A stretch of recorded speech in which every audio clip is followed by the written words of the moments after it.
Sir Kantara ಬಹಳ ಜೋರಾಗೆ ಸದ್ದು ಮಾಡ್ತಿದೆ. ನಮ್ಮ ಕನ್ನಡ ಇಂಡಸ್ಟ್ರಿಯ ಒಂದು ಚಲನಚಿತ್ರ, ಒಂದು ಸಿನಿಮಾ ವಿಶ್ವ ಮಟ್ಟದಲ್ಲಿ ಈಗಾಗಲೇ ಸದ್ದು ಮಾಡ್ತಿದೆ.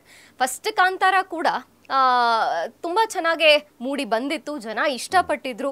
ಹಾಗಾಗಿ ತುಂಬ ಎಫರ್ಟ್ಸ್ ಹಾಕಿ ಕಾಂತಾರ ಚಾಪ್ಟರ್ 1 ಕೂಡ ಈಗಾಗಲೇ ಹೊರಬಂದಿದೆ. ಎಲ್ಲರೂ ನೋಡಿದ್ದಾರೆ, ನೋಡ್ತಿದ್ದಾರೆ, ಜನ ಮುಗಿಬಿದ್ದು ನೋಡ್ತಿದ್ದಾರೆ. ಎಲ್ಲ ದಾಖಲೆಗಳನ್ನು ನಮ್ಮ ಕಾಂತಾರ ಈಗಾಗಲೇ ಹೊಡೆದು ಹಾಕ್ತಿದೆ. ಸೊ ಕಾಂತಾರ ಅಂದ ತಕ್ಷಣ ನಮಗೆ ನೆನಪಾಗೋದು ಅಥವಾ ನಮಗೆ ಒಂಥರ ಕೇಳೋವಂಥ ಶಬ್ದವೇ ದೈವ ಅನ್ನೋದು. ಸೊ ದೈವ ಅಂದ್ರೆ ಏನು ಸರ್? ದೈವ, ದೇವರು ಇಬ್ಬರಿದ್ದಾರೆ ಇಲ್ಲಿ. ದೈವ ಅಂತ ಅಂದರೆ ಸ್ಪಿರಿಟ್ ಅಂತ ಅಂತೀವಿ. ಲೋಕಲ್, ಇವಾಗ ಒಂದು ಗ್ರಾಮಸ್ಥದಲ್ಲಿ ಗ್ರಾಮ ದೇವರು ಅಂತ ಅಂತೀವಿ.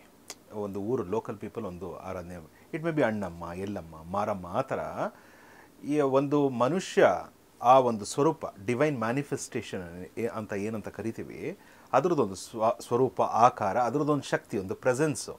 ಅದ್ರ ಮೂಲಕ ಇವಾಗ ಒಂದು ಊರಲ್ಲಿ ಪಂಚಾಯತಿ ಕಟ್ಟೆ ಅಂತ ನೀವು ನೋಡಿರ್ತೀರ, ಆಯ್ತಾ?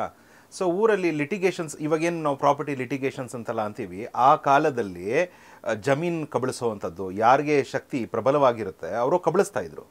ಆ ಟೈಮಲ್ಲಿ ನಾರ್ಮಲ್ ಆಗಿ ಕೋರ್ಟು ಕಚೇರಿ ಅನ್ನೋದು ಇರಲಿಲ್ಲ, ದೈವ ಅನ್ನೋದು ನಂಬ್ತಾ ಇದ್ರು.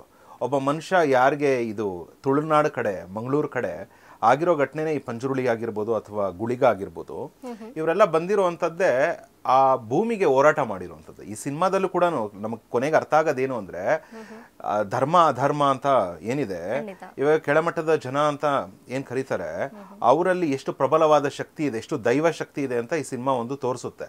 ಹಾಗಾಗಿ ಮೇನ್ ಥಿಂಗ್ ಬಂದು ಏನಂತೀವಿ, ಒಂದು ವಿಲೇಜ್ ಆಗಿರ್ಬೋದು ಅಥವಾ ಒಂದು ಊರಾಗಿರ್ಬೋದು, ಅಲ್ಲಿ ನಡೀತಾ ಇರುವಂಥ ಅಧರ್ಮಗಳು. Land is the biggest thing, ಯಾಕಂದರೆ ಅದರಲ್ಲಿ ದುಡ್ಡು, ಹಣ, ಕಾಸು ಪ್ರತಿಯೊಂದು ಇರುವಂಥದ್ದು. ಸೊ ನಾರ್ಮಲ್ ಮನುಷ್ಯನ ಮಾತು ಬಗ್ದೇ ಇದ್ದಾಗ ಈ ಏನಂತೀವಿ, this is called a spirit form ಅಂತ ಹೇಳೋದಕ್ಕೆ ಇಷ್ಟಪಡ್ತೀನಿ, ಆಯಿತಾ? ನಮ್ಮ ಸಬ್ಜೆಕ್ಟಲ್ಲಿ ಏನಂತ ಅಂತೀವಿ ಅಂತ ಅಂದರೆ, ಇವಾಗ ಒಬ್ಬರ ಮನುಷ್ಯನಲ್ಲಿ ದೇವರು ಬರ್ತಾನೆ, ಆಯಿತಾ? ಮನುಷ್ಯನಲ್ಲಿ ದೇವರು ಬರ್ತಾನೆ, ಆಯಿತಾ? ಒಳ್ಳೇದು ಬರುತ್ತೆ, ಕೆಟ್ಟದ್ದು ಬರುತ್ತೆ.